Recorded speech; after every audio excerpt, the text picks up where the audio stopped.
بنتي جوعانة. جوعانة؟ اتصل بينا شخص وطلب من عندنا انه نجي ناخذ امه الى دار العجزة. اريد رباي منك يا ابن ربوت.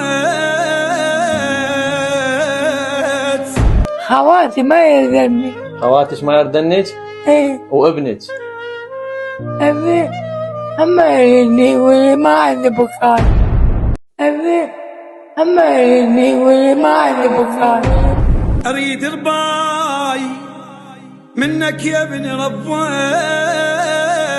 السلام عليكم ورحمة الله وبركاته، حياكم الله متابعين الكرام. كلكم شفتوا قصة هاي الحجية اللي ابنها قال أنا ما عندي إمكانية أعيش أمه وياي بالبيت بسبب الظروف الصعبة. اليوم هذا الرجل طبعا هو من سكن الجسر دياله، بعد ما شاف الحالة تواصل ويانا وقال أنا مستعد أتكفل بكل شيء يخص هاي الحجية وآخذها ببيتي. واليوم اجينا ناخذ هاي الحجية لبيت هذا الرجل اللي فاعل خير. حياك الله عمي. اهلا وسهلا. انا ادعو الشخص، ادعو نعيم عبد الصريسع الطوقي. نعم. ابو شهد. حياك الله. شفت المناشده مال الاخ عامر ابن صديقنا واخونا حميد طيب الذكر، الله يبارك، الله يرحمه ابوك بهاي الليله ان شاء الله.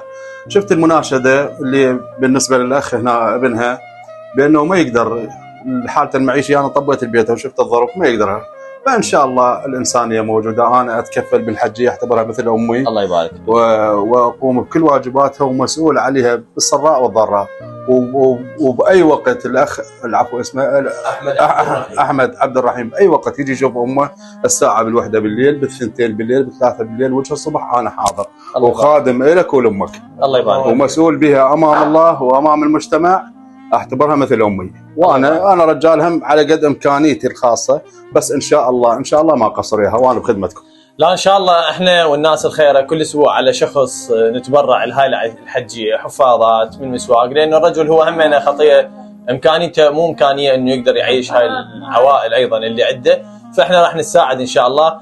بس قصه الحجيه اللي ما يتذكرها واللي ما يعرفها راح نعرضها لكم، وايضا نقول انه الله سبحانه وتعالى دائما يقف مع الناس اللي تحتاج. وهاي الام يعني صار لازم تنقل من بيت الى بيت اخر، وهذا اللي كاتبه الله سبحانه وتعالى، وان شاء الله الخير قادم. وحجيه تبشرين بخير ان شاء الله، الحج ما راح يقصر وياك ان شاء الله. انا امامكم وامام الله وامام المجتمع هاي الحجيه اعتبرها مثل امي، وانا ما اريد اقول لك اني لا، ان شاء الله اللي اقدر عليه الله شاهد ما قصر وياها لاخر نفس عندي، وانا بخدمتكم. والله وقعنا طيب. لا بخدمتك، انا مو قلت لك امانه الله، خاف تستحي، خاف تنحرج، خاف من الصوره ومن التسجيل. يعني اني اخوك تخابرنا بالوحده بالثنتين بالثلاثه بالاربعه باي وقت بالشغل، اعوف شغل واجي. انت هاي امك، انت صح ما عندك ظرفك ما يسمح، بس احنا ان شاء الله اللي نقدر عليه ما نقصر، وانا بخدمتك يا اخي. رحم الله عليك، الله يبارك.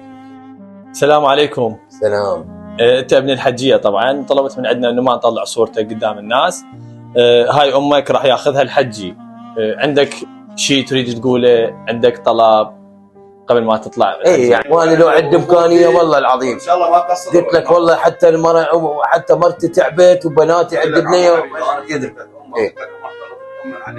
حتى وفاتها لا سامح الله، احنا فيها يعني عمرها طويل ان شاء الله، بس هذا قدر. اي وقت يصير ان شاء الله. هذا ما راح مثل امي يعني. ليفه تدين ليفه بكل شيء بدنا. ويسموها صابونه. صابونه، هي صابونه وليفه. تريدين ليفه وصابونه؟ ليش ابنك ما يجيب لك حجيه؟ لا ما ابنك ما يجيب لك؟ لا ما يجيب لك؟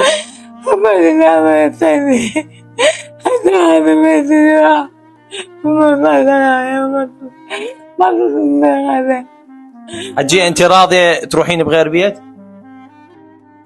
راضيه تروحين بغير بيت؟ تروحين يم الحجي.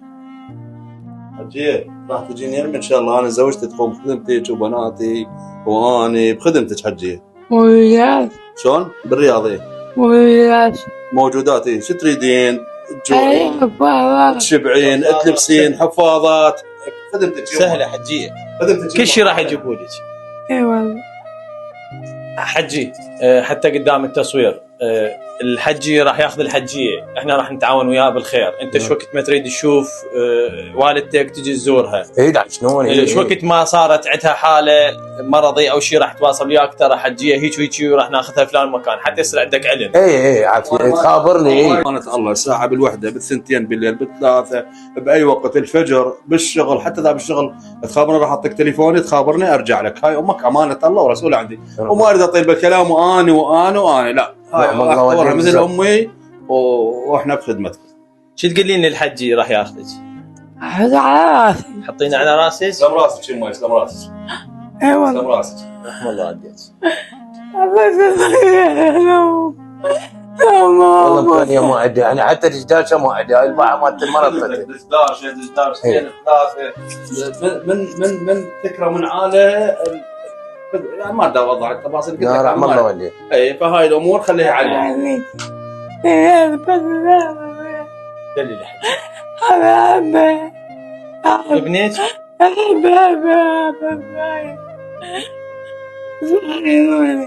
الحجي ما قبل على التصوير، بس احنا للامانه حتى نوصل للناس انه هاي الحجيه وصل الفيديو مالتها الالاف من الناس، اتصلوا بي كثير من الناس. طبعا ايضا ناس رادت تساعدها من محافظات. هنا قال انا ما اقدر اعطيها محافظات ابنها، ولكن هذا ابن منطقتنا ابن جسر دياله بعد ما شاف الحاله قال انا حاضر، شو تريدون اني ان شاء الله راح اقوم بواجبها، واحنا ايضا همنا نساعد بيناتنا. وسبب التصوير انه حتى باكر عقبه ما يحقون هذا الشخص او يحقوني اني او يحقون ابنها، لانه كل شيء صار قدام الناس. هو الرجل انطاها لهذا الرجل وقال له اني اريد ازور امي، قال له شو وقت ما تريد تزورها كل الهلا بيك، هاي امك امانه عندنا وانا متكفل ان شاء الله طيله العمر الحج متكفل حتى بدفنتها ان شاء الله. وربي يوفقكم ويعطيكم الصحه والعافيه، وشكرا للجميع، وان شاء الله هاي الام تبقى خيمه علينا. الله يخليكم يا دي، يعطيك العافيه. الله يسلمك حجيه. مستمسكات ومستمسكات. طبعا هاي مستمسكات الحجيه اعطيناها طبعا لهذا الرجل، ابنها اعطاها لها حتى شنو يصير وياها شنو تحتاج، وهو بعد كل شيء يمك حج هاي صار. المستمسكات الحجيه جنسيتها هاي البطاقه الموحده وهاي بطاقه السكن وهذا الفايل، واي يعني اخذت المستمسكات لاي طارئ، مثلا انت تمرض تريد تدخل مستشفى انا حاضر شو يصير منك الحجيه؟ انا الحجيه فاعل خير ما اعرفها، هاي مستمسكاتها وانا مسؤول بها لحد الاخر لحظه. الله يبارك فيك. الله يبارك فيك ان شاء الله. طبعا هاي الغيره والانسانيه الموجوده عند العراقيين، وخصوصا عند ابناء منطقه جسر دياله اللي دائما يساهمون بفعل الخير، هواي ناس تواصلوا ويانا، بس انا شفت الحجي هو الاحق بيها لانه ما عنده احد بالبيت بس هو الحجيه، ويعني مكانها نظيف ومرتب مع احترامي للجميع، يستحق انه نعطيه الحجيه همين يكسب بيها اجر، وهمنا يعني هو يقول اني احب انه اخدم الناس. الله يبارك فيك. اشكرك حبيب عم، والله يرحم ابوك الله حميد، ان شاء الله طيب الذكر بهذا اليوم. الله يسلمك. وهاي آخر لحظة للحجية بهذا الدار، دموعها ما سكتت من دخلنا لحد ما وصلنا إلى بيت الشخص المتبرع. اريد رباي منك يا ابن ربيت،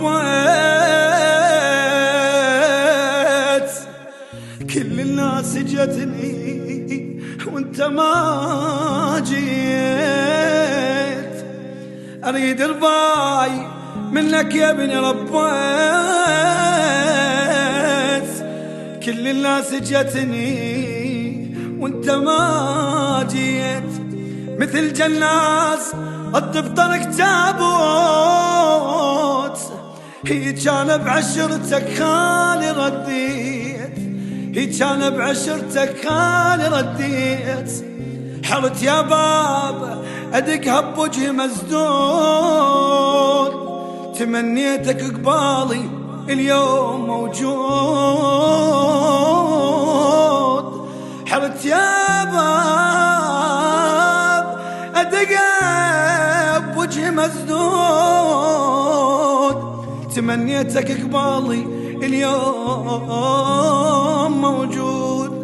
اريد رباي منك يا ابن ربيت، كل الناس جتني وانت ما جيت.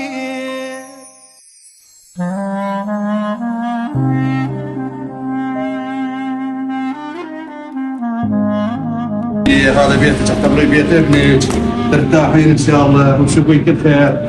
هذا الهواء البريد زين. قاعد اقول قاعد وانا حاضر قاعد احط فيك.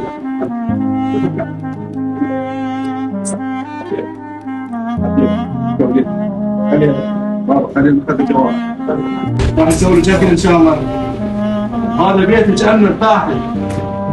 لا ما راح ترتاح، هذا مثل المكان ان شاء الله. هذا بيتك راح نسوي لك جوعانه مو؟ راح نسوي لك شكل هسه وبنقول لك اسعار واحنا بخدمتك. ولهنا انتهت قصة هاي الحجية المسكينة اللي أخذها هذا الرجل اللي حاله صعب جدا وقوة ماشية العيشة وياه، ولكن من شاف الحالة قال أنا مستعد إلا أقدر عليه أقدم لهاي الحجية. وأنا أوصل رسالة من خلال هذا الفيديو، وين وصل بينا الحال؟ وإلى متى نبقى نتعامل مع الأم بهاي الطريقة؟ في أمان الله. أم طيبة والله يدري قد عزها، أم سابيع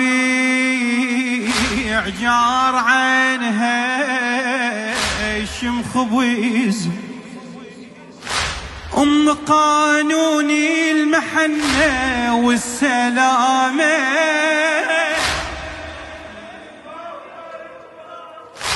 أم قانوني المحنة والسلامة، وفوق شيلتها بنت عيش الحمامة. الدنيا لو ما أمك ماكو ابتسامة.